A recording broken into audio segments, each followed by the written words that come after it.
내 아버지께서 모든 것을 내게 주셨으니 모든 것을 내게 주셨으니.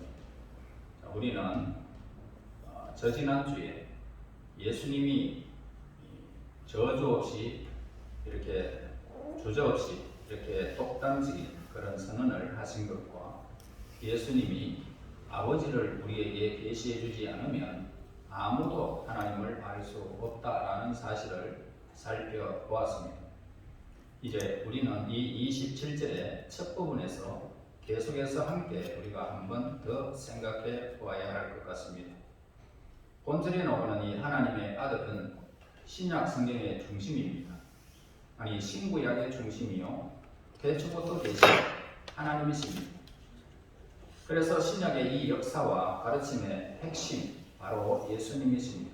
이분이 누구시며 성탄절 그분이 태어난 그 의미가 무엇인지 즉 우리가 정확하게 무엇을 기념하는지를 우리는 생각해 보아야 할 것입니다.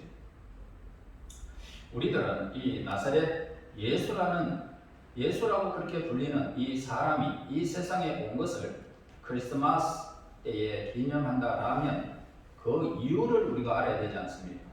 그것이 무엇일까라는 겁니다. 예수님의 탄생과 그 의미와 목적이 무엇인가?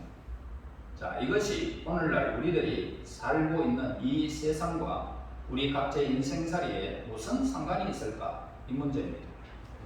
나사렛 예수의 중요성, 그가 누구냐에 따라서 전적으로 우리가 좌우된다라고 할 수 있습니다. 이 문제가 인생의 가장 중요한 열쇠가 된다는 것입니다. 여러분이 예수라는 사람이 과연 나사렛 예수라는 사람이 과연 누구냐라고 했을 때에 그분을 아는 것, 그분을 깨닫는 것, 거기에 생명이 달려있기 때문에 깨달은 자는 이 모든 상황이 변화되는 것입니다. 나사렛 예수가 누구인지를 모르면 우리는 그분이 무엇을 위해서 이 세상에 오셨는지 전혀 알 수 없다는 것입니다. 여러분 질문하고자 합니다. 예수님은 여러분에게 어떤 분이십니까? 크리스마스를 어떻게 여러분들은 생각하고 계십니까? 그저 매년 크리스마스가 오면 아름답고 멋있는 때다 라고 느끼지는 않는가 말입니다. 내게 이 나사렛 예수라는 그리스도는 무엇입니까? 여러분 다 아는 이야기인데 왜 천박한 질문을 하느냐 라고 질문할지 모르겠습니다. 그러나 이러한 질문들보다 더 절박한 문제는 없다라고 봅니다. 이러한 질문에 우리들의 세상살이가 가장 중요하게 관련되어 있다는 사실을 여러분 아십니까?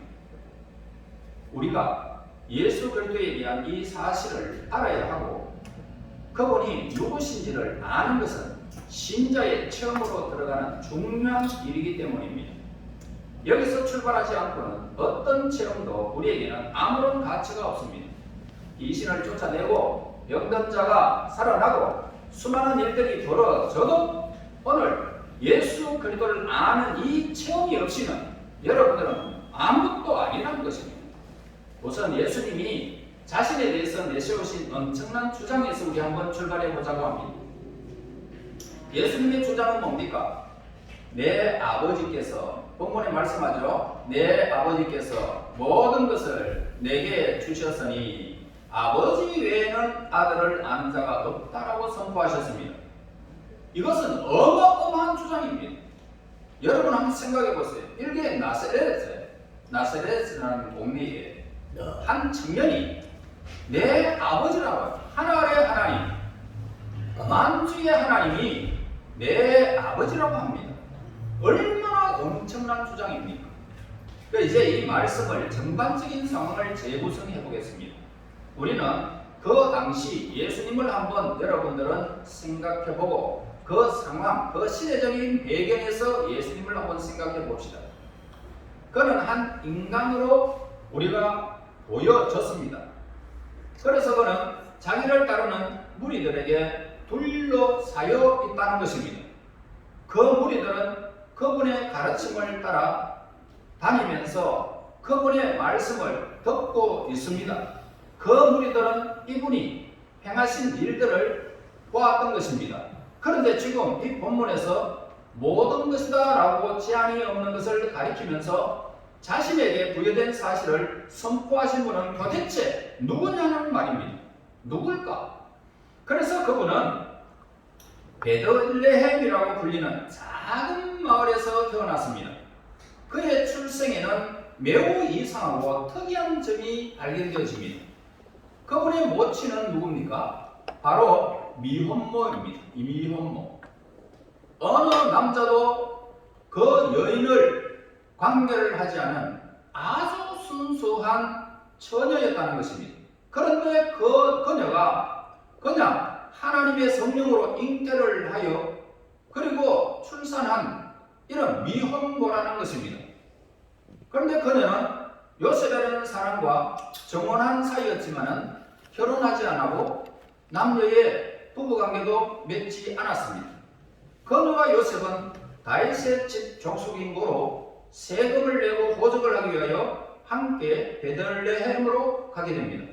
그런데 그 밤에 진통이 오게 되고 방이 없어 여간집 주인의 도움으로 이제 짐승들이 사는 그런 마구간을 빌려 주었습니다. 그래서 마리아의 그 아기는 그 짐승들이 사는 그곳에 구유에서 태어나고 그리고 그 구유의 아기를 구유라는 먹이통이죠. 짐승의 먹이통에 아기를 강도에 싸가지고 뉘었습니다. 그래서 아기는 이제 구유에 누웠고 어떤 목자들은 하늘 천사들의 찬양을 듣게 되었습니다. 그래서 이 짐승에 사는 곳간에 가서 놀랍고 귀한 장면을 보라는 신령한 하나님의 지시를 받게 되어집니다. 어떤 지혜로운 사람들도 먼 곳에 와서 이 아기를 경배하면서 예물을 드렸습니다. 그런데 이 아기는 다른 아기들과 똑같이 생긴 갓난 아기였다는 것입니다. 자, 이제 이 아기가 소년으로 성장하는 모습을 우리는 또 성경에서 발견할 수 있는데요. 누가복음 2장 52절에 가면 하나님과 사람 앞에서 더 사랑스러워 가더라라고 하면서 소년기에 예수님을 거기에서 발견하게 됩니다. 그가 12살 되던 때에 그의 모친 마리아와 요셉이 예루살렘으로 가게 됩니다.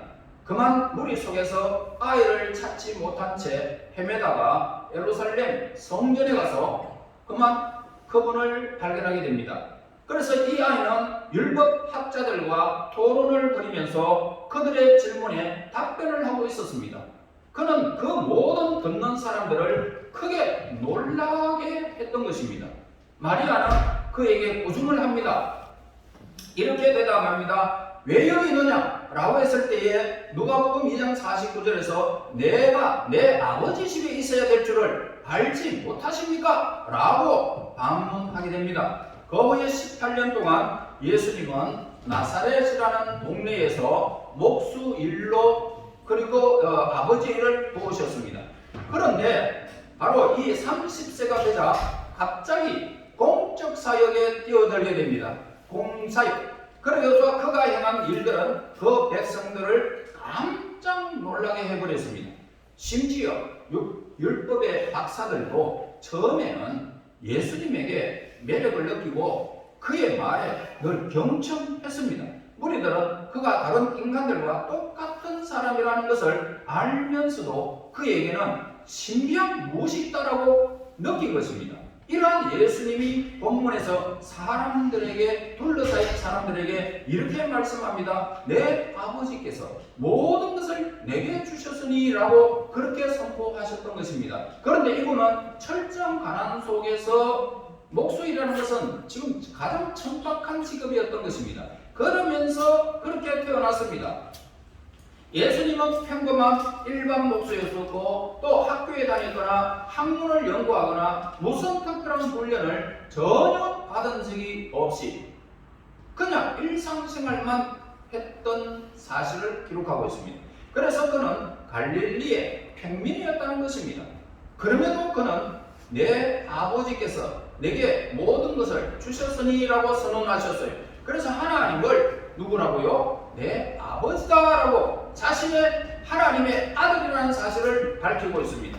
자, 요한복음 20장 17절 말씀 보면 내가 내 아버지 곧 너희 아버지 내 하나님 곧 너희 하나님께로 올라간다 하라. 자, 그러니까 이 자신은 하나님과 관련된 분임을 가리키고 있습니다. 다시 말해서 하나님과 동등하다라는 주장의 말씀이었던 것입니다. 우리들의 실수는 모든 기록들의 문자적인 역사라는 사실을 인식하지 않는 것입니다. 제가 지금 언급하고 있는 이것은 실제적으로 그 시대에 일어났던 사실을 지금 말씀드리고 있습니다. 자, 이 예수라는 사람은 베들레헴에 태어났고 이 지상에 우리들이 살고 있는 이 지상에 똑같은 환경 속에서 살아가고 있었던 것입니다. 그래서 그는 나사렛에서 목수 일을 했고 사람들에게 자신이 다른 인간들과 본질적으로 다른 의미에서 하나님의 아들이다 라고 선언을 한 것입니다. 그 다음에 예수님의 두 번째 주장이 있습니다. 자신이 하나님을 아는 문제에 있어도 똑똑하다라는 것을 우리에게 가르쳐 주셨습니다. 자, 아버지 외에는 아들을 아는 자가 없고 아들과 또 아들의 소원대로 계시를 받은 자 외에는 아버지를 아는 자가 없느니라. 환원해서 다시 말씀드리면 당신들은 나를 지금 보고 있지만은 내가 누구인지를 정말 알지 못합니다. 나를 참으로 아는 유일한 분은 하나님밖에 없다. 그리고 오직 나만이 참으로 하나님을 안다. 당신들은 기도를 하고 하나님께 말도 하지만 하나님을 내가 아는 듯이 알지 못하다. 이 말씀을 사람들 금종이 속에 하신 것입니다. 여러분, 우리들은 아무 때고 하나님을 본 자가 없다라는 사실을 우리는 기억해야 할 것입니다. 그러나 예수님은 하나님을 보았고 그리고 유대인들이 이해했듯이 자신이 하나님 아버지와 동등하다라고 주장을 했습니다. 그는 나사렛 목수였습니다. 그럼에도 그는 이 놀랍고 어마어마한 선언을 하신 것입니다. 예수님의 주장이 여기서 그치지 아니하고 내 아버지께서 모든 것을 주셨으니 내게 주셨으니 라고 하셨습니다.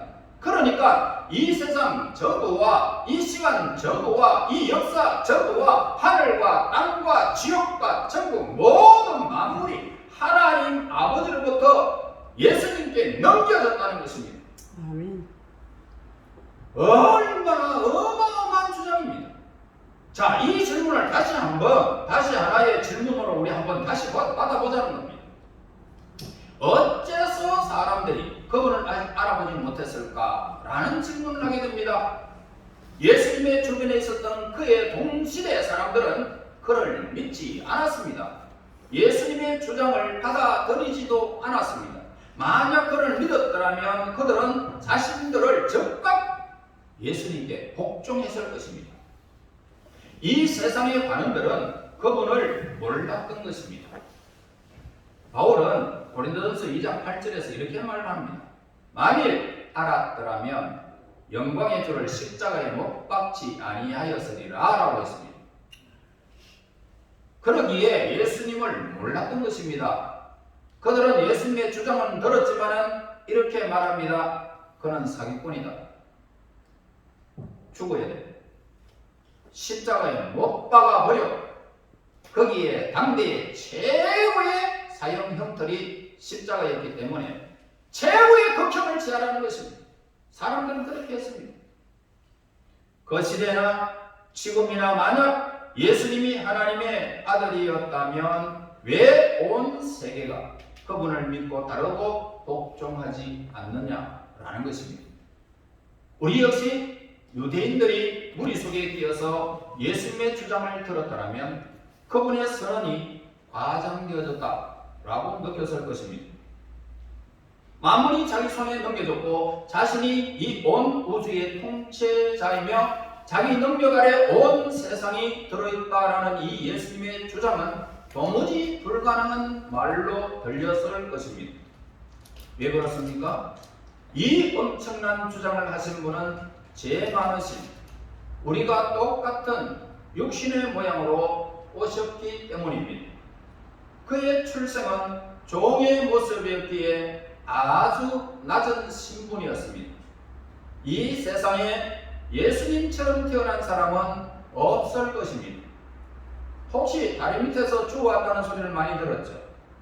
거지들이나 다리 밑에서 그렇게 태어날 뿐이지 예수님은 다리 밑에 태어나는 것보다 더 엄청난 짐승의 마국간에서 짐승이 사는 곳에서 태어나게 됩니다. 여러분, 예수님은 피곤함을 느끼신 분이십니다. 그리고 예수님도 굶주리셨습니다. 그리고 그는 힘없이 사람들에게, 군사들에게 체포되었습니다.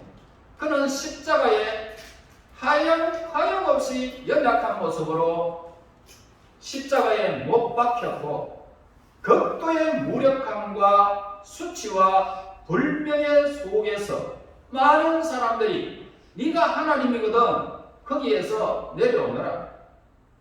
천군 천사를 불러가지고 네가 지금 구원받고 네 지금 상황을 회복해라. 아무리 외쳐도 예수님은 그 자리에서 하나님의 명령을 따라서 다 목숨을 다 주기까지 그 속에서 헤어나지 못한 채 죽음을 맞이하게 됩니다.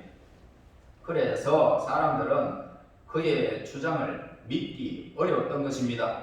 그러나 신약의 전체 메시지는 이것입니다.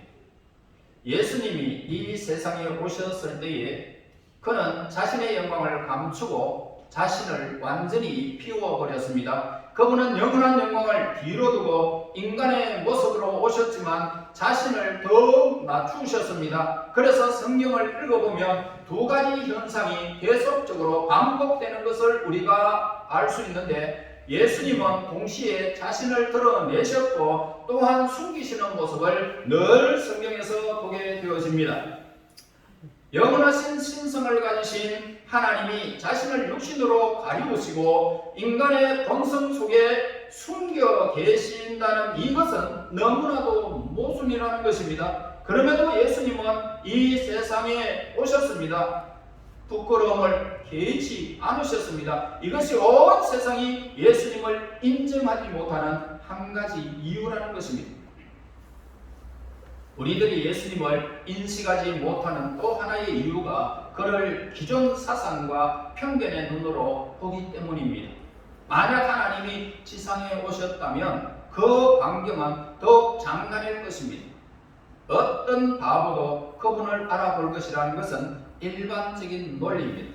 그래서 성경에 보면 하나님의 영광을 하나님이 보면 모세도 너는 적사해버린다. 내가 바로 보면 적사해버린다. 내 뒷모습만 봐라.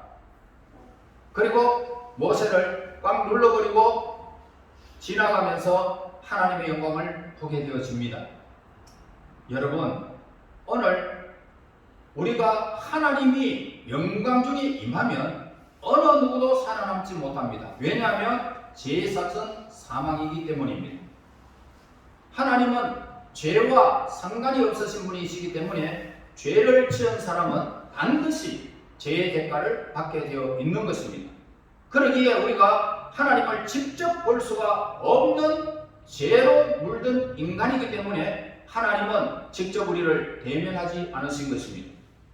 유감스럽게도 유대인들은 기존 편견을 가지고 있었던 것이죠. 그들은 원수들의 몽해에서 해방시킨 후에 정치적인 최강국으로 만드실 것이라고 생각을 한 것입니다. 메시아가 오면. 이러한 메시아관에서 볼 때 갈릴리 평민인 이 목수는 미친 사람 같았고 너무나도 우스꽝스러운 그런 존재였던 것입니다. 오늘도 마찬가지입니다. 예수 그리스도의 복음을 전파하게 된 이 바울도 자신의 간증 속에서 이 잘못된 사실을 고백하는 모습을 보게 됩니다. 왜 그랬을까요? 바울도 그분을 몰랐기 때문입니다. 그는 예수님을 제대로 본 적이 한 번도 없었습니다. 그는 다만 많은 사람들 속에 한 인간이 나사렛 예수만 들었던 것이죠. 그리고 보았습니다. 그런데 그래서 예수님을 하나님을 모독하는 자로 생각을 하고 그의 도를 핍박한 것입니다. 그런데 바울은 다메섹으로 예수 믿는 사람들을 이렇게 잡아가 감옥으로 다 집어넣기 위해서 하나님께 열심 있는 바리새인이었습니다. 자, 그래서 그는 다메섹으로 가던 중에 갑자기 예수님의 신비한 빛에 그가 눈이 열리게 됩니다. 그는 비로소 영화롭게 된 예수님을 그곳에서 다메섹 도상에서 보게 된 것입니다. 하나님의 신령한 빛을 보았고 그는 장님이 되어 땅바닥에 쓰러지게 됩니다. 하나님은 그에게 그 아들을 계시하셨습니다. 바울은 그 아들을 향해서 주여 무엇을 하리까? 라고 외치게 됩니다. 예수님께 대하여 궁금한 것이 많을 것입니다. 그러나 그 비밀을 감추신 것은 하나님의 아들은 이 세상에 오셨을 때에 그런 식으로 탄생해야만 했고 그러한 삶을 살아야만 했습니다. 그래서 그 길만이 그분이 우리를 구원할 수 있는 유일한 방법이었기 때문에 그렇게 하셨습니다. 예수님은 자신을 우리들과 동일한 인간으로 일치시키지 않고서는 우리 죄인을 똑같은 죄인을 구원할 수가 없었기 때문입니다. 인간은 아담으로부터 모두가 죄인으로 그 피를 이어받아서 죄의 삭시, 아담의 모든 인간은 다 죄로 물들었고 죄에 삭시된 것이죠. 그 콩심은데 콩나고 팥심은데 팥난 것입니다. 이와 같이 제2의 아담 예수, 제2의 아담 예수님이 이 땅에 오셨을 때에 그들은 예수님을 몰랐지만 예수님은 하나님이었고 남자의 혈통으로 나지 아니하시고 여자의 후손으로 오게 하신 것입니다. 그래서 그는 사람이었지만 하나님이었고 죄 없이 인간의 혈통이 아니라 하나님의 혈통으로 나셨기에 그분은 인성과 그리고 신성을 지닌 것입니다.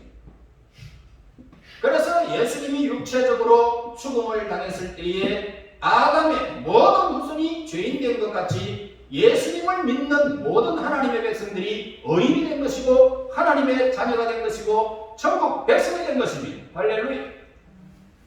그래서 예수님은 자신의 영광을 감추어야 했던 것이죠. 그러므로 저와 여러분은 하나님의 아들이신 나사렛 예수의 성육신을 신비를 묻지 못해서 이렇게 넘어지는 일이 없어야 할 것입니다. 끝으로 예수님이 오심이 우리에게 무슨 의미가 있습니까? 그 의미를 여러분 말씀드리겠습니다. 여러분, 예수님의 선언을 다시 한번 되돌려 보겠습니다. 내 아버지께서 모든 것을 내게 주셨으니 라고 했습니다. 간단히 설명합니다. 이 세상과 그 구원이 하나님으로부터 예수님에게 전적으로 넘겨졌다라는 의미입니다. 하나님은 그의 아들에게 어떤 일을 시켰다는 것입니다. 그 일은 예수님께서 이 세상을 구속하여 그것을 다시 하나님께로 온전히 돌려드리는 것입니다. 이 목적을 위해서 예수님이 오신 것입니다. 죄의 형벌은 죽음입니다. 하나님은 이것을 그의 옛 율법에다가 완전히 정해 놓으신 것입니다. 이 세상은 하나님께 죄를 지었습니다. 그런데 만약 하나님이 인간의 죄를 벌하신다면 사람마다 사망과 멸망을 당해야 하므로 한 사람도 살아남지 못하고 아담의 모든 혈족들은 다 지옥 형벌 받게 될 것입니다. 그러므로 예수님은 우리의 죄를 몸소 지시고 우리의 죄책과 그 형벌을 자기 몸으로 십자가로 받으신 것입니다. 이것이 그리스도가 예수님이 이 세상에 계셨을 때 하신 하나님의 일이었습니다. 이것이 인간들을 하나님과 화해시키는 구원의 방도였던 것이죠. 그럼 예수님은 지금 무엇을 하고 계실까라고 합니다. 지금 무엇을 하고 계실까? 예수님은 지금 하늘에 있는 하나님의 우편 보좌에 앉아서 이 세상과 그 운명을 통제하고 계시는 분이십니다. 모든 것을 그분에게 이양했으니 지금 하나님의 시간까지 지금도 운행하고 통제하시는 분으로 하나님의 우편에 계십니다. 역사와 시간이 예수 그리스도의 손에 있는 것입니다. 그리고 예수님은 새로운 왕국, 저 천국을 건설하고 계십니다. 예수님은 멸망의 운명에 놓인 이 죄 많은 세상에 남녀 인간들을 부르시고 그들이 이 새 영광의 나라에 들어오도록 인도하시고 영접하는 그 순간을 기대하고 있는 분이십니다. 이 나라는 현재 자라고 있고 계속적으로 치어가고 있습니다. 마태복음 28장 말씀합니다. 18절에서 20절에 예수께서 나와 일러 가라사대 하늘과 땅의 모든 권세를 내게 주셨으니 그러므로 너희는 가서 모든 족속으로 제자를 삼아 아버지와 아들과 성령의 이름으로 세례를 주고 내가 너희에게 분부한 모든 것을 가르쳐 지키게 하라. 볼지어다 내가 세상 끝날까지 너희와 항상 함께 있으리라 라고 말씀합니다. 그래서 제자들은 예수님의 명령을 수행을 했고 저도 지금 예수님의 명령을 수행 중에 있는 것입니다. 설교는 사람들을 이 새 영광의 나라로 불러들이고 있는 일입니다. 복음 전파는 이 왕국이 왕성될 때까지 계속될 것입니다. 그러므로 역사는 나사렛 예수의 장중에 잡혀 있습니다. 시간과 역사에는 분명한 종착점이 있습니다. 나사렛 예수는 다시 오실 것입니다. 그러나 이번에는 왕으로 오십니다. 천하게 오시지 않습니다. 만왕의 왕으로 오신데 아담으로부터 모든 혈족이 한 눈으로 그분을 보게 될 것입니다. 또한 그렇게 하실 것입니다. 그리고 이 세상의 모든 일들을 종결시킬 것입니다. 예수님은 모든 잘못과 죄를 심판하실 것이고 정죄하신 후에 멸망으로 떨어뜨리게 할 것입니다. 그리고 이 세상 그 영광의 나라에 소속된 모든 사람들은 주 예수 그리스도의 영광스러운 임재 안에서 하늘의 아버지와 함께 영원히 살게 될 것입니다. 아멘. 여러분의 눈물을 씻겨주실 것입니다. 아멘. 여러분의 모든 삶을 변화시켜 주실 것입니다. 나라의 왕으로 우리는 그 모든 나라에서 통치의 영광을 우리가 누리게 될 것입니다. 아멘. 여러분 하나님께 대한 나의 관계는 절대적으로 그 관계는 절대적이고 완전히 예수 그리스도 안에 달린 그런 문제라는 것입니다. 모든 일들이 예수님께 이제 맡겨졌습니다. 우리들은 예수 그리스도가 없는 하나님을 알 수가 없습니다. 아들과 또 아들의 소원대로 계시를 받은 자 외에는 아버지를 아는 자가 없느니라. 예수님을 떠나서는 하나님을 아버지로 알 수가 없습니다. 나의 영원한 운명이 예수님께 대한 나의 관점에 따라 결정된다는 것입니다. 아멘. 여러분 얼마나 이 엄숙한 일입니까? 대심판의 날이 지금 다가오고 있습니다. 우리 모두 죽어야 합니다. 하나님을 만나야 합니다. 아멘. 하나님은 우리에게 질문하실 것입니다.